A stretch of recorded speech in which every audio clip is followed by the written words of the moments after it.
Assalamualaikum warahmatullahi taala wabarakatuh. Bismillahirrahmanirrahim. Alhamdulillahi rabbil alamin. Wa bihi nasta'in ala umurid dunya waddin. Wa sallallahu wa sallama ala sayyidina Muhammad khairi khalqillahi ajma'in. سيدنا وحبيبنا وشفيعنا وزخرنا ومولانا وعلى آله وصحبه أجمعين. رب اشرح لنا صدورنا ويسر لنا أمورنا وافتح علينا أبواب الفهم والعلم والحكمة كما فتحت على أنبيائك وأوليائك وعبادك الصالحين. اللهم أرنا الحق حقا وارزقنا اتباعه وأرنا الباطل باطلا وارزقنا اجتنابه برحمتك يا أرحم الراحمين. سبحانك لا علم لنا إلا ما علمتنا إنك أنت العليم الحكيم ولا حول ولا قوة إلا بالله العلي العظيم. أما بعد.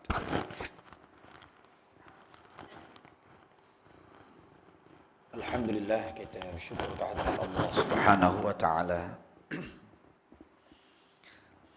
kerana dengan inayah, yaitu pemeliharaan daripada Allah Subhanahu wa taala, kita berterusan diberikan oleh Allah kekuatan dan juga peluang-peluang untuk kita meningkatkan keimanan dan ketaatan kepada Allah Subhanahu wa taala.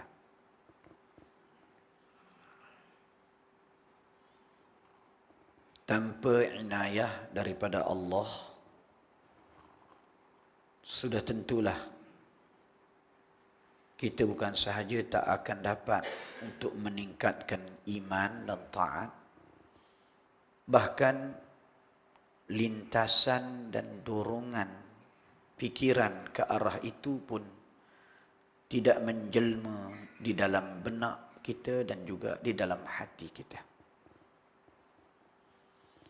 Kullu ya'malu ala syakilatih. Maka setiap orang itu beramal menurut corakan yang telah ditetapkan Allah untuknya sejak azali lagi. Yang baik itu beramal dengan amal yang baik. Yang kesudahannya buruk itu beramal dengan amal yang buruk. Na'udzubillahi min dzalik. Pada pagi ini diberikan Allah kekuatan kepada kita untuk meneruskan amal yang baik, untuk meningkatkan keimanan kita. Narju minallah min dzalika kulli an yakuna aw an takuna isyaratan minhu bi anna al-khaira lana wa annal khitam bil husna. Kita berharap dengan dipermudahkan kita berbuat taat pada pagi ini, ia menjadi suatu petunjuk dari Allah kepada kita bahawa Allah menyediakan kebaikan yang besar untuk kita di hari akhirat, dan Allah Subhanahu wa taala menyediakan kesudahan yang baik untuk kita, insya-Allah. Pagi ini sebagaimana yang disebutkan oleh Al-Fadil sebentar tadi, bahawa sebagai pembukaan kepada program mengenai kebesaran Allah Subhanahu wa taala yang dapat dilihat dalam sistem nizam al-falak, yaitu peredaran dan pusingan planet, matahari dan bulan, yang merupakan tanda-tanda kebesaran Allah Subhanahu wa ta'ala.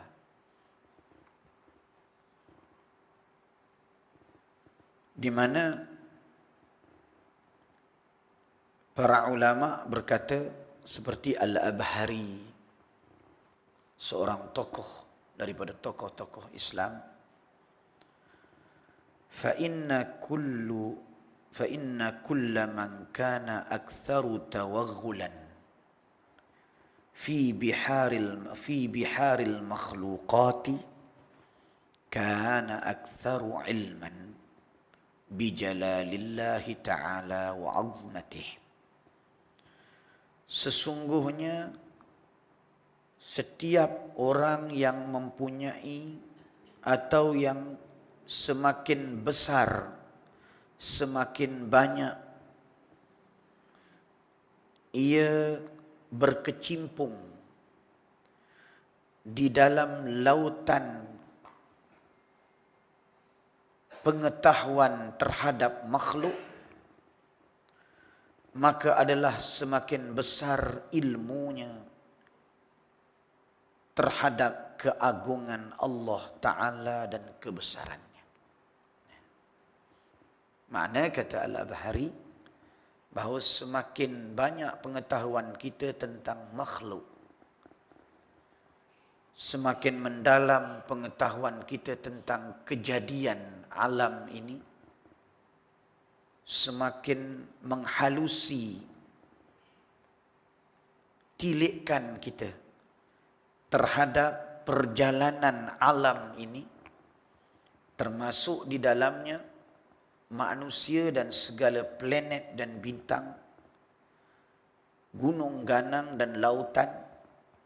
Semakin mendalam pengetahuan kita terhadap itu semua, maka semakin besarlah ilmu kita terhadap keagungan Allah Subhanahu wa ta'ala. Kerana alam dan segala isinya itu yang penuh dengan keajaiban adalah merupakan tanda nama bagi penciptanya yang maha hebat.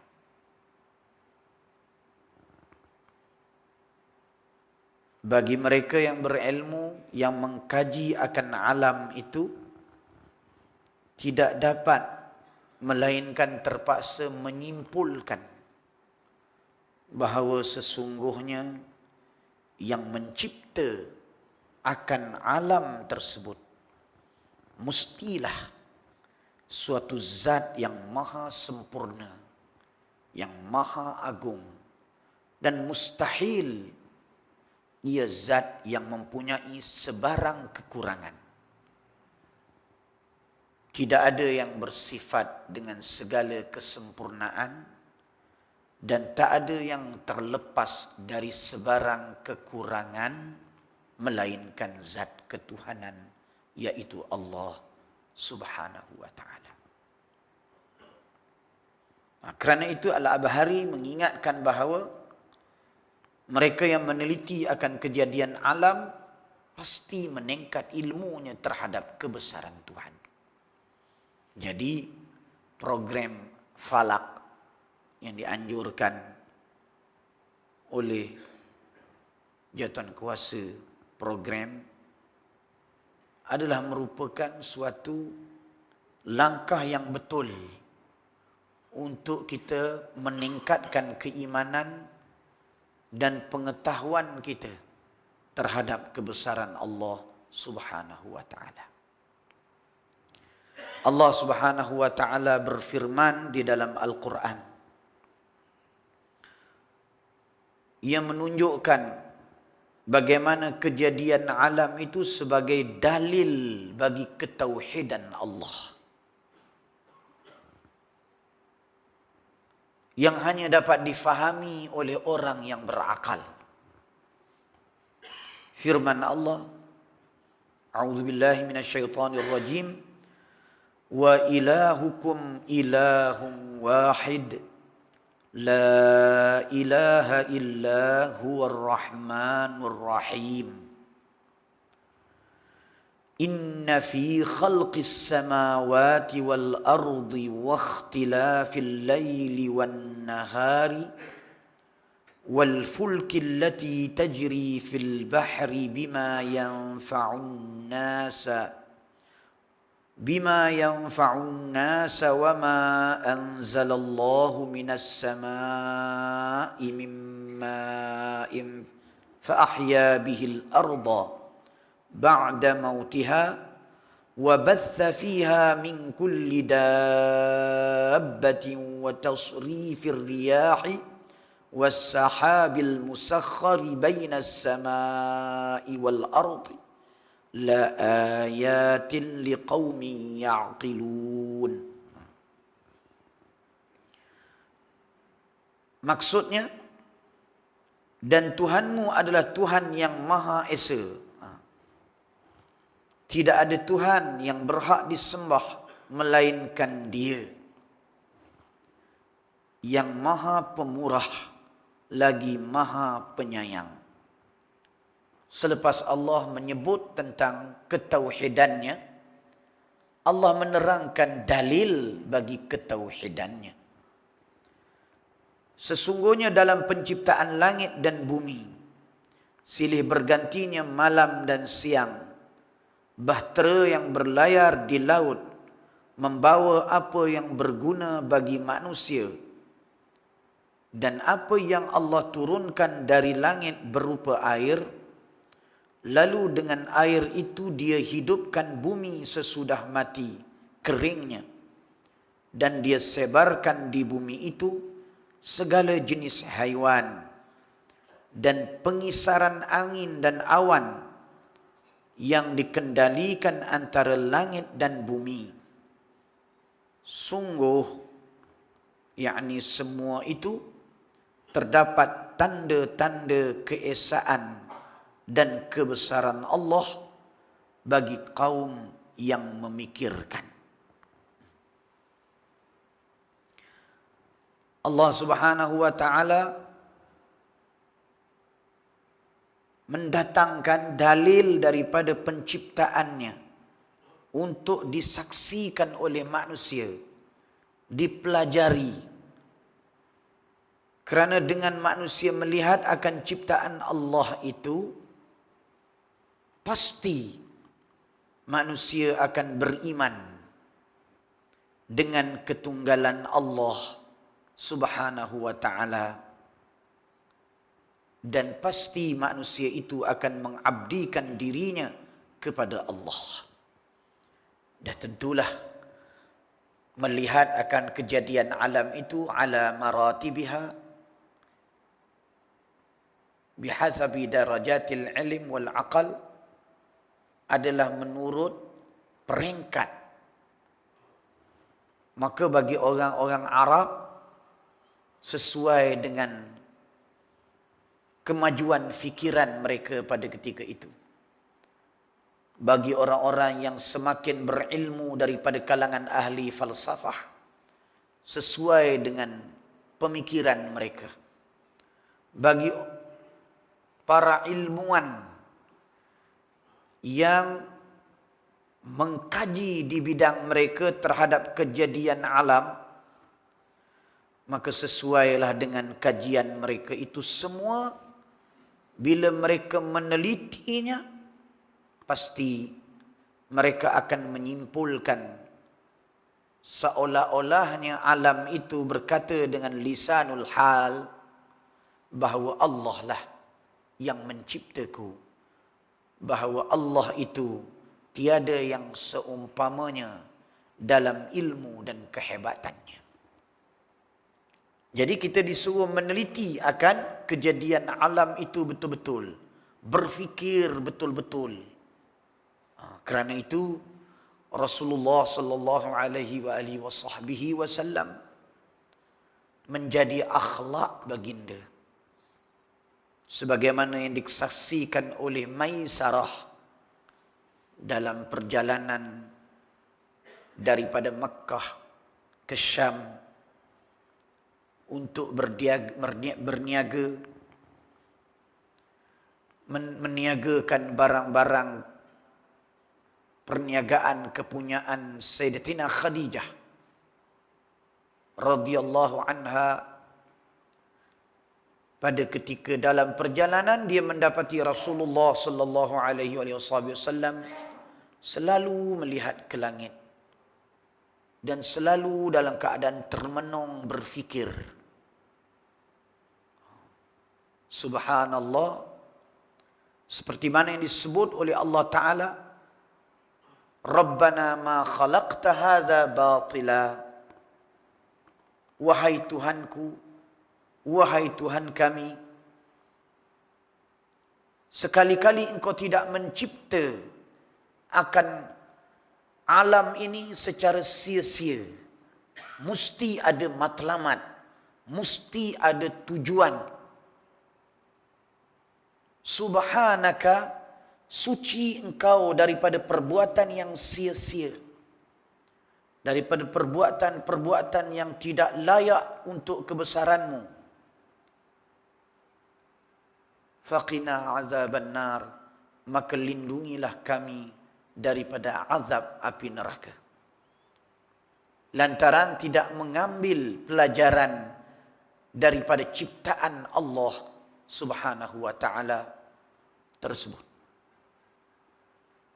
Jadi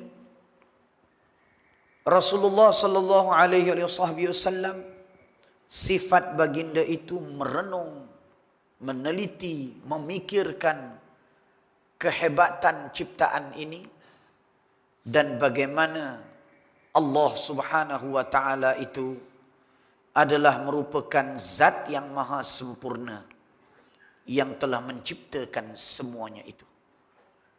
Kerana itu dalam suatu riwayat Nabi sallallahu alaihi wasallam dilaporkan bersabda, mengatakan, maksudnya celakalah, wailun, celaka bagi orang yang mengunyah antara dua mulutnya, bibirnya, makna mengunyah sesuatu tetapi dia tidak berfikir mengenainya. Jadi makan, minum tidak menjadi sebab dia membesar dan mengagungkan Allah Subhanahu wa ta'ala, kerana dia tidak memikirkan daripada mana datangnya makanan itu, bagaimana terciptanya makanan itu, yang kalau dia memikirkannya akan menyebabkan dia bersyukur kepada Allah yang menciptanya dan yang memberi kepadanya rezeki dari makanan tersebut. Maka orang yang tidak berfikir tentang kejadian alam ini akan menyebabkan mereka itu terjebak di dalam perkara-perkara yang mendatangkan kemurkaan Allah Subhanahu wa ta'ala. Dalam ayat yang saya bacakan tadi, sebagai contoh, Allah menyebut, Inna fi khalqis samawati wal ardi. Sesungguhnya di dalam penciptaan langit-langit dan bumi. Tengok, Allah Ta'ala menyebut di dalam Al-Quran dengan lafaz yang tepat bagi menggambarkan kejadian ciptaan alam ini. Allah menyebut sesungguhnya di dalam penciptaan langit-langit. Jadi dalam menyebut langit-langit, Allah menyebut menggunakan sighatul jam'i, lafaz yang menggambarkan banyak. Tetapi bila menyebut tentang bumi wal ard, menyebut dengan lafaz mufrad yang menggambarkan satu. Mengapa berbeza?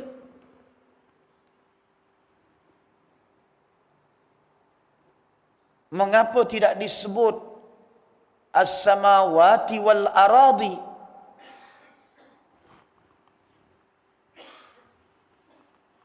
Ayat ini mengandungi mukjizat dan dalil bahawa yang mencipta langit dan bumi itu adalah yang menurunkan wahyu, yaitu Allah. Kerana hakikatnya seperti yang diakui oleh para ahli-ahli ilmu sains, bahawa langit itu di dalamnya mempunyai berbagai-bagai ciptaan. Terdapat planet-planet yang 7. Terdapat bintang-bintang yang begitu banyak. Kulluha fis samawat. Semuanya itu berada di langit. Jadi di langit ada planet yang dipanggil Atarid. Di langit ada planet yang dipanggil Zuhrah, Marikh. Ada planet matahari. Ada Mushtari. Ada Zuhal. Ada Uranus. Planet-planet ini berada di langit. Samawat disebut dengan menggambarkan banyaknya ciptaan Allah Subhanahu wa taala yang namanya langit itu berlapis-lapis. Seperti yang disebut di dalam Al-Qur'an. A'udzubillahi minasyaitonir rajim. Inna zayyana as-samaa'a dunya. Sesungguhnya kami telah menghiasi langit dunia itu. Bizinatinil kawakib. Dengan perhiasan daripada bintang-bintang. Jadi di langit itu macam-macam ada. Tetapi bumi hanya satu sahaja yang menjadi kediaman manusia. Hanya satu sahaja. Bahkan kalau ada ayat dalam Al-Quran yang menyebut Al-Aradi menggunakan lafazul jam'i, lafaz yang menggambarkan banyak, maksudnya lapisan-lapisan bumi ataupun juzuk-juzuk bumi. Walaupun pada hakikatnya bumi yang berlapis dan berjuzuk itu tadi satu sahaja yang menjadi tempat kediaman manusia. Allah Ta'ala mengingatkan di dalam lafaz yang tepat ini sahaja sudah menjadi bukti bahawa yang mencipta alam ini ialah Allah. Dia mengetahui ciptaannya dan dia menerangkan tentang ciptaannya itu dengan tepat di dalam wahyu yang diturunkan.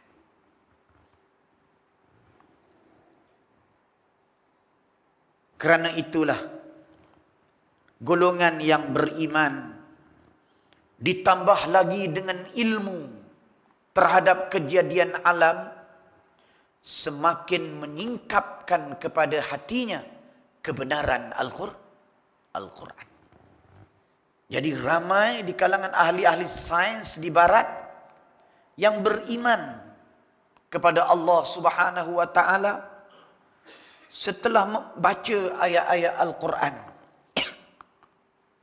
yang menyebut secara tepat tentang kejadian alam dan rahsia-rahsia alam sesuai dengan ilmu yang mereka miliki. Jadi ada antaranya tokoh yang terkenal yang bernama Maurice Bucaille yang berasal daripada Perancis. pakar perubatan yang akhirnya dengan sebab kagum dia kepada keterangan-keterangan Al-Quran telah memilih untuk beriman kepada Allah Subhanahu wa taala kerana melihat kebenaran wahyu tidak dapat disangkalkan dan tidak lagi dapat dinafikan. Bagaimana wahyu yang turun 1500 tahun yang lampau dalam zaman sains itu belum berkembang dan wujud, menyingkap rahsia dan kejadian alam dengan tepat sebagaimana yang ditemui 1500 tahun atau 1300 tahun atau 1400 tahun kemudiannya. Maka sudah tentulah itu membuktikan bahawa Al-Quran itu adalah wahyu yang sebenar. Lantas disebutkan bahawa dalam ayat yang lain firman Allah, afalam yanzuru ila as-sama'i fawqahum kaifa banainaha. Apakah mereka tidak melihat kepada langit yang berada di atas mereka? Mana setiap yang di atas dipanggil sama. Kaifa banainaha, bagaimana kami telah menciptanya. Tuhan suruh menyaksikan kejadian langit secara yang ilmiah, supaya kita dapat melihat hebatnya Allah Subhanahu wa taala sebagai pencipta, engineer, tukang yang begitu halus ciptaannya sehingga boleh mewujudkan langit tanpa sebarang tiang untuk menopangnya, tetapi langit itu dapat wujud pada tempatnya dan memberi manfaat yang sangat besar kepada manusia. Para ulama membuat kajian terhadap kejadian alam ini dan menyimpulkan beberapa aspek yang membuktikan daripada kejadian itu bahawa ianya dicipta oleh Allah. Lantas menunjukkan kebesaran Tuhan. Antaranya yang dipanggil sebagai zahiratul iradah. Mana kalau kita melihat ciptaan alam ini, ia memberi gambaran bahawa alam ini dicipta oleh zat yang mempunyai kehendak, kemahuan. Ia tidak terjadi secara tidak sengaja. Alam ini.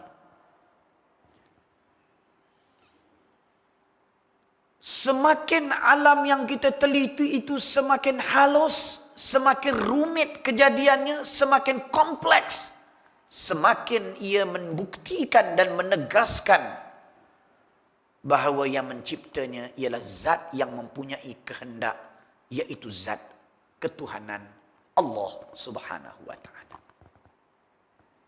Ini ulama membuat contoh. Sekiranya dibawa kepada kita bekas yang mengandungi jarum. Jarum ini halus. Lalu kita dapati jarum itu tersusun dengan begitu kemas. Satu jarum dimasukkan ke lubang jarum yang lain. Satu jarum lagi ke lubang jarum yang lain. Jadi kalau satu jarum dimasukkan ke lubang jarum yang satu lagi. Lalu kita tanya, siapa yang memasukkan jarum ini ke lubang jarum yang satu itu? Lantas dijawab dengan dua jawapan. Satu menjawab, oh,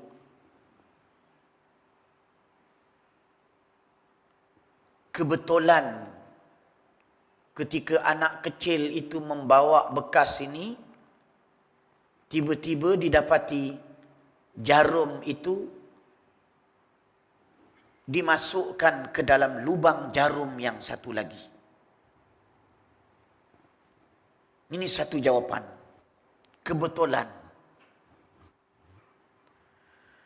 Kemudian jawapan yang kedua, tidak. Ayahnya yang mengambil jarum itu dan memasukkannya ke dalam jarum yang satu lagi. Jadi ada dua jawapan. Satu jawapan kebetulan kanak-kanak itu bawa bekas dan bawa keluar jarum, sudah ada dalam keadaan tersebut. Satu jawapan lagi, ianya disusun oleh ayahnya. Jadi memanglah jawapan yang kedua itu lebih sesuai dengan akal, kerana macam mana budak kecil boleh memasukkan jarum ke dalam lubang jarum? Budak kecil yang tak berakal, budak kecil yang baru lahir, budak kecil yang tak reti lagi nak memegang jarum. Tiba-tiba dia bawa bekas yang jarumnya sudah dimasuk ke dalam jarum, lubang jarum satu lagi. Maka sudah tentulah pada ketika itu, jawapan yang kedua itu lebih diterima akal. Namun kemungkinan jarum itu dimasuk ke dalam lubang secara tak sengaja, secara kebetulan, kemungkinan itu masih ada. Tidak begitu? Masih terfikir dalam fikiran kita, boleh jadi juga. Boleh jadi budak tu bukan dia yang masukkan, tapi kebetulan agak jalan-jalan, tiba-tiba jarum tu masuk ke dalam lubang satu lagi. Boleh jadi. Tapi boleh jadi ini akan semakin berkurangan mempengaruhi jalan fikir kita apabila jarum yang satu lagi masuk pula di dalam jarum yang ketiga, lubang jarum yang ketiga. Maka boleh jadi itu semakin berkurangan. Takkanlah kebetulan sampai 3 jarum. Dan semakin berkurangan apabila masuk pula kepada jarum yang seterusnya. Apabila terdapat 10 jarum, semuanya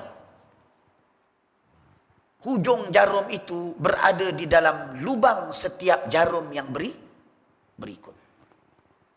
Maka akhirnya semakin rumit, semakin kompleks, maka semakin hilanglah kemungkinan bahawa jarum itu berlaku demikian secara kebetulan, atau di dalam bahasa Arab dipanggil bil musadafah, iaitu secara tiba-tiba atau kebetulan. Semakin rumit, semakin mustahil kepada kita ia berlaku secara kebetulan. Yakni maknanya ia berlaku oleh seseorang yang mempunyai tujuan, yang sengaja memasukkan dan menyusun jarum-jarum itu seperti susunan tersebut. Iaitu mesti ada orang yang sengaja buat begitu. Kesengajaan mengatasi kebetulan. Berkehendak untuk melakukannya dengan sengaja mengatasi kejadian itu secara kebetulan tanpa sebarang kehendak. Kata ulama seperti Syekh Said Hawa rahimahullah ta'ala, begitulah dengan kejadian alam yang kompleks ini. yang kata kita lihat, setiap sesuatu itu mempunyai hubungan di antara satu sama lain. Setiap satu. Sebagai contohnya, air laut menjadi sumber kepada hujan untuk turun, menyerap air laut dan membawa air dan menurunkan dalam bentuk hujan. Tetapi air laut tidak pernah kering.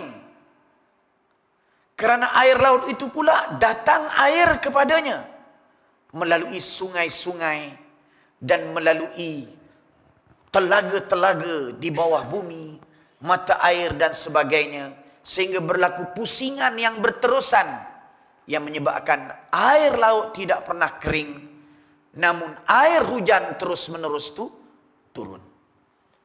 Susunan dan pusingan yang ajaib ini yang melibatkan bukan saja laut, melibatkan telaga, melibatkan sungai di bawah bumi, melibatkan hujan, melibatkan kepada serapan daripada panas matahari, dan macam-macam lagi.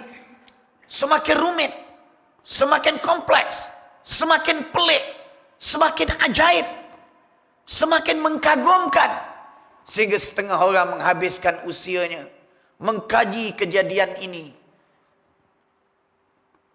untuk mendapat apa yang dipanggil darajatul doktorah, yaitu pangkat PhD, dengan mengkaji akan lapisan bumi.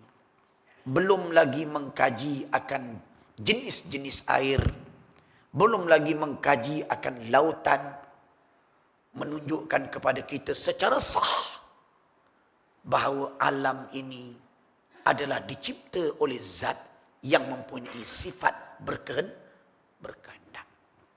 Ia tidak jadi secara kebetulan, tetapi dicipta oleh zat dengan sengaja olehnya dalam mencipta alam ini dalam bentuk dan cara yang kompleks dan rumit itu. Maha suci Allah. Kenyataan bahawa alam ini dicipta dengan sengaja itu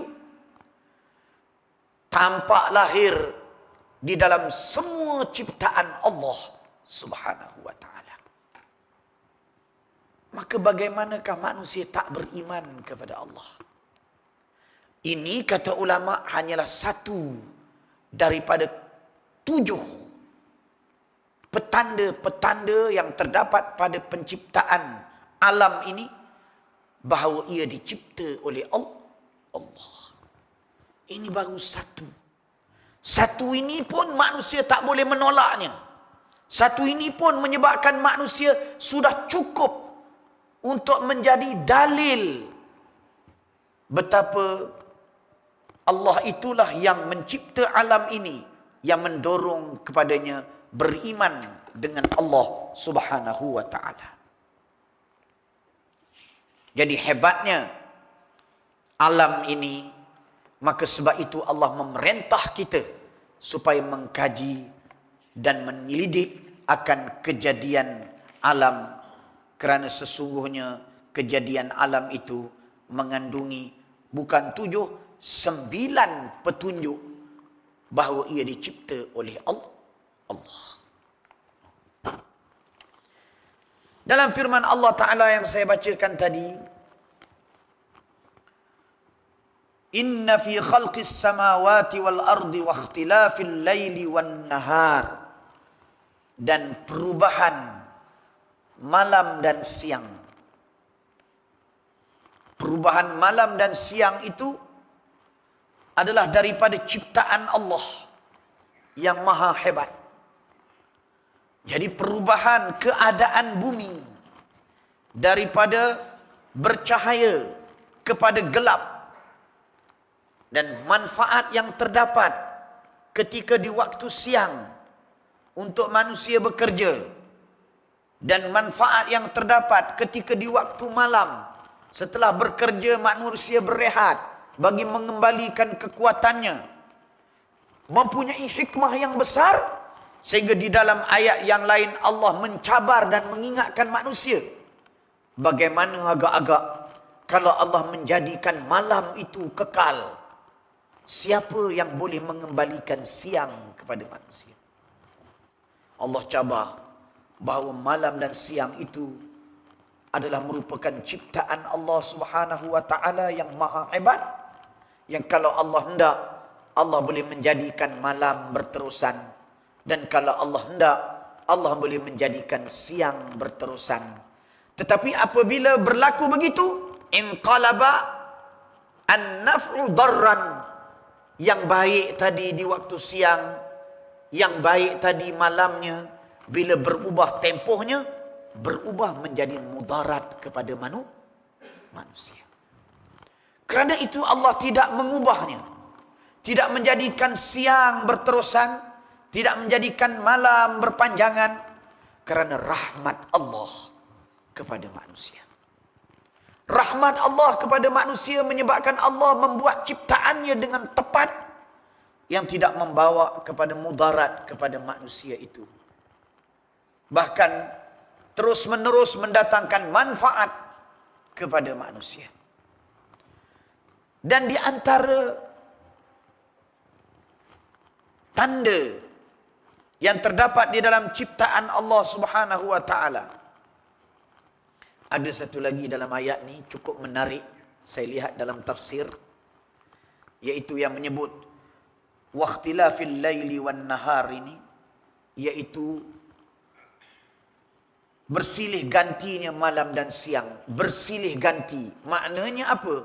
Bila kata bersilih ganti, maknanya di dalam kaedah ilmu tauhid, dalam kaedah ilmu kalam, bahawa siang dan malam itu tidak bersifat zati. Makna tidak bersifat zati, tetapi ia adalah arat, iaitu sifat kepada zat, bukan sebagai zat. Kerana zat tidak bersilih ganti. Sebagaimana kita tak bertukar perempuan jadi jantan, jantan jadi betina. Tak ada. Datang surau hari ni jantan, besok pagi datang betina. Tak ada. Pernah berlaku? Tak pernah berlaku. Itu dia. Tak ada. Kerana zat tidak bertukar dan tidak berubah. Tetapi yang berubah adalah arat, iaitu sifat kepada zat. Jadi sebagai contoh, bergerak itu adalah sifat kepada zat. Maka kita ada ketika duduk diam, nampak kawan tu khusyuk aja dalam kuliah. Elok assalamualaikum dah tak ada. Rupanya bergerak rupanya. Jadi ini sifat kepada zat. Bergerak dan diam. Ada ketika dia diam, ada ketika dia bergerak. Oleh sebab itu bila Allah Ta'ala menyebut bersilih ganti, iaitu perubahan antara siang dan malam, menunjukkan siang dan malam itu adalah sifat dan bukannya zat. Bagi menolak anggapan yang batil di kalangan orang-orang jahiliyah yang menganggap bahawa malam itu mempunyai zat. Malam itu pada anggapan mereka jismun muzlimun, iaitu suatu jisim yang berwarna hitam. Jadi jisim ini bila datang, maka bumi menjadi gelap. Jisim hitam ini bila hilang, bumi terang kembali, seolah-olahnya membayangi bumi, dan kemudiannya hilang, maka hilanglah membayangi itu tadi. Kepahaman yang batil itu ditolak oleh Allah dengan ayat yang menyebut dan mengisyaratkan bahawa bersilih ganti itu bukan zat, bukan jisim, bukan jirim, tetapi mengisyaratkan kepada arat, yaitu sekadar sifat yang datang dan pergi, yang datang dan pergi sesuai dengan kehendak Allah Subhanahu wa taala. Maha suci Allah. Apabila kita meneliti kejadian alam ini, sudah tentu kita akan beriman. Kerana itulah ahli-ahli fikir di zaman lampau mengarang buku-buku yang cuba memberikan petunjuk bagaimana sesiapa yang menggunakan akalnya yang waras, pasti dia akan beriman kepada Allah. Sebagai contoh, Ibnu Tufail, seorang ahli fikir Islam, menyusun bukunya yang bernama Al-Hayy bin Yaqzan, yang hidup bin bangun.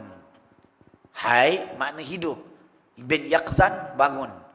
Jadi dia namakan dia tu hidup bin bangun. Kenapa? Kerana tidak diketahui asal-usulnya kanak-kanak tersebut. Tahu-tahu dia sudah berada di sebuah pulau dan dia itu dibesarkan oleh binatang. Tetapi dia daripada jenis keturunan Bani Adam. Jadi bila dia besar, cerita Hayy bin Yaqzan ini, yang tak ada siapa mengajar dia tentang Allah. Yang tak ada siapa mengajar dia tentang Tauhid.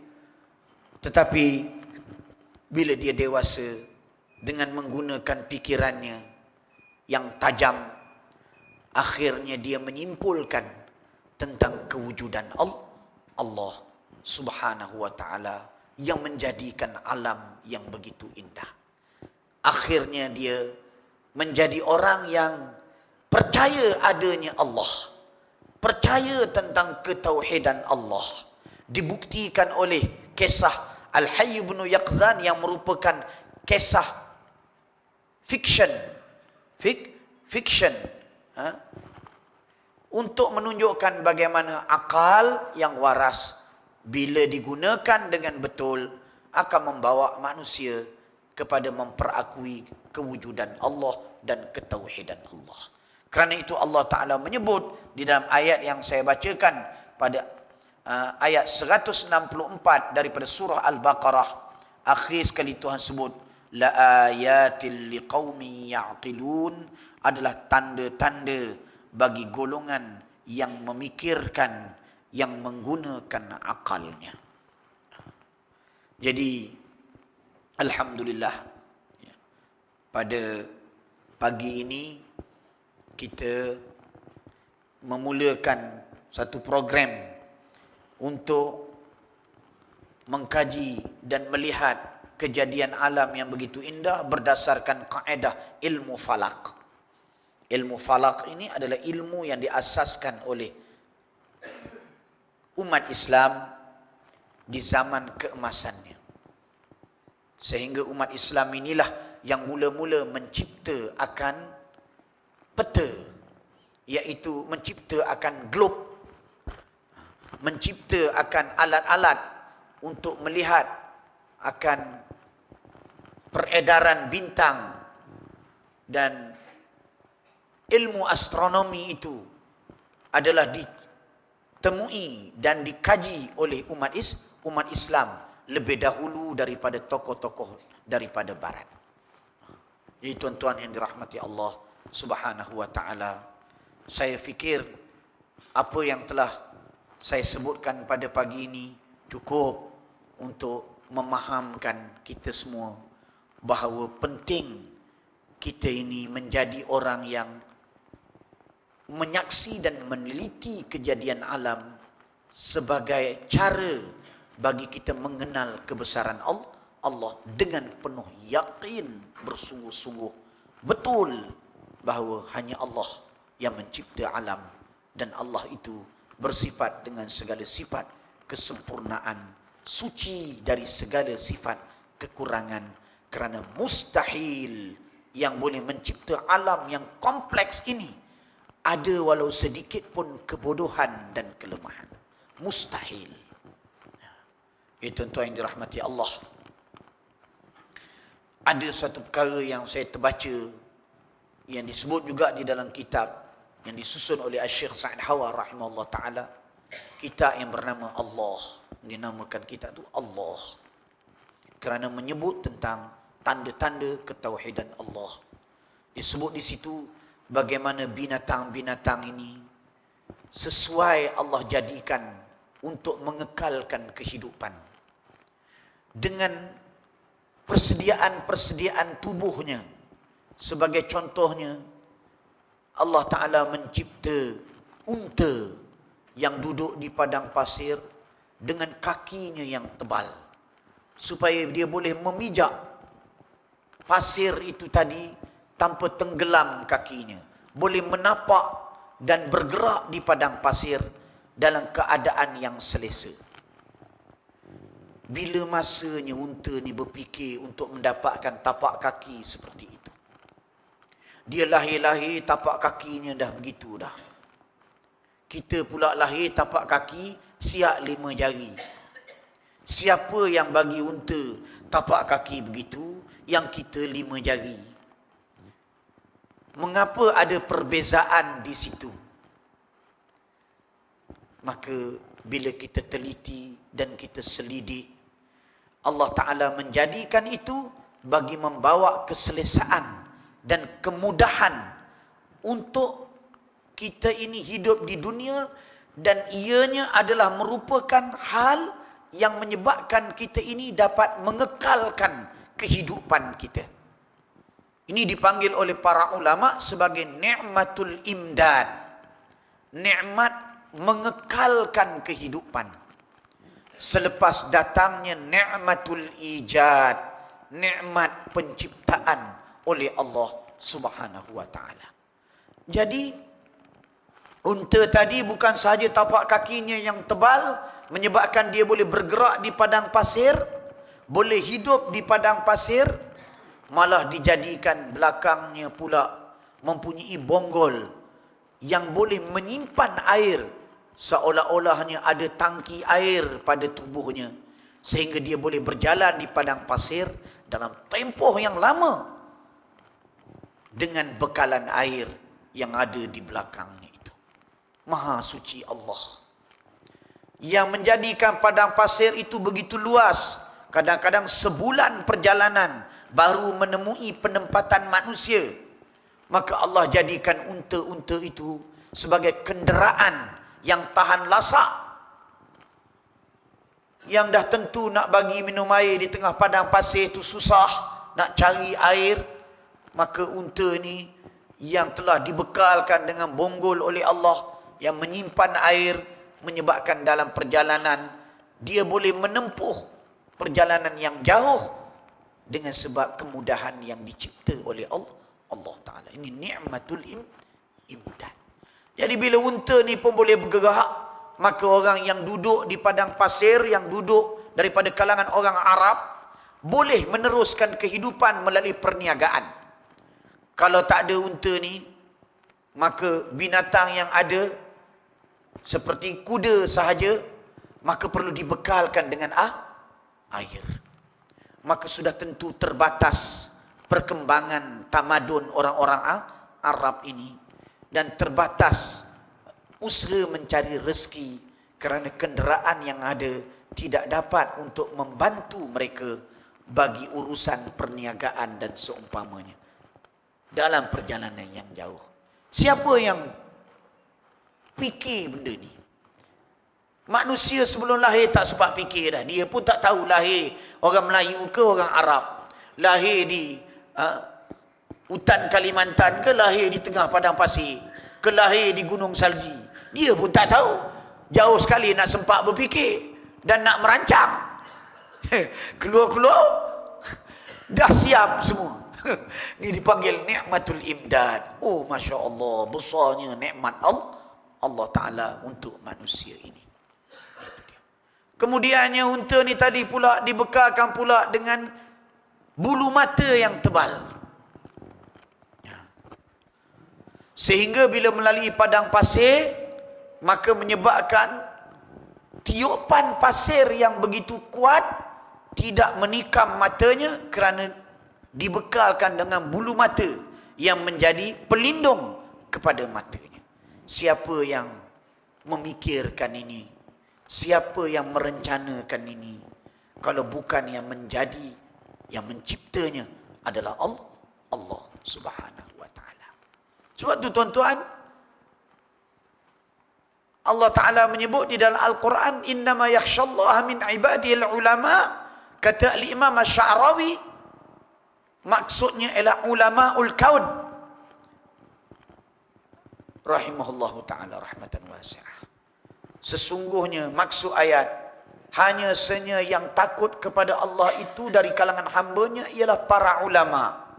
Kata Imam Sya'rawi, maksudnya ulama'ul kaun, iaitu ulama orang yang alim dan arif tentang penciptaan alam.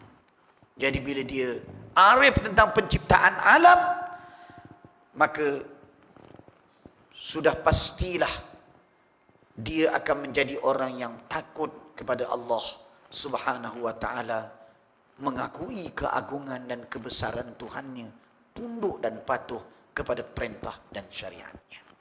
Tuan-tuan yang dirahmati Allah, itulah serba sedikit pada pagi ini sebagai renungan kita bersama dan sebagai galakan untuk kita terlibat langsung dengan program Falak ini.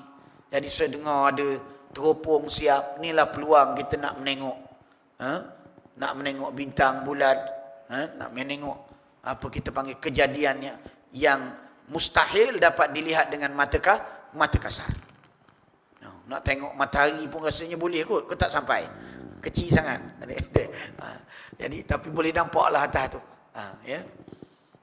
Jadi saya ucapkan tahniah dan syabas pada sahabat-sahabat kita yang daripada jawatan kuasa masjid yang diberkati Allah ini, yang bertungkus lumus untuk membawa program ini kepada masyarakat, kerana ia adalah program yang tak ada syak dan tak ada ragu, adalah sangat besar manfaatnya kepada keimanan kita dan ketakwaan, pembinaan iman dan takwa, selain daripada pembinaan ilmu.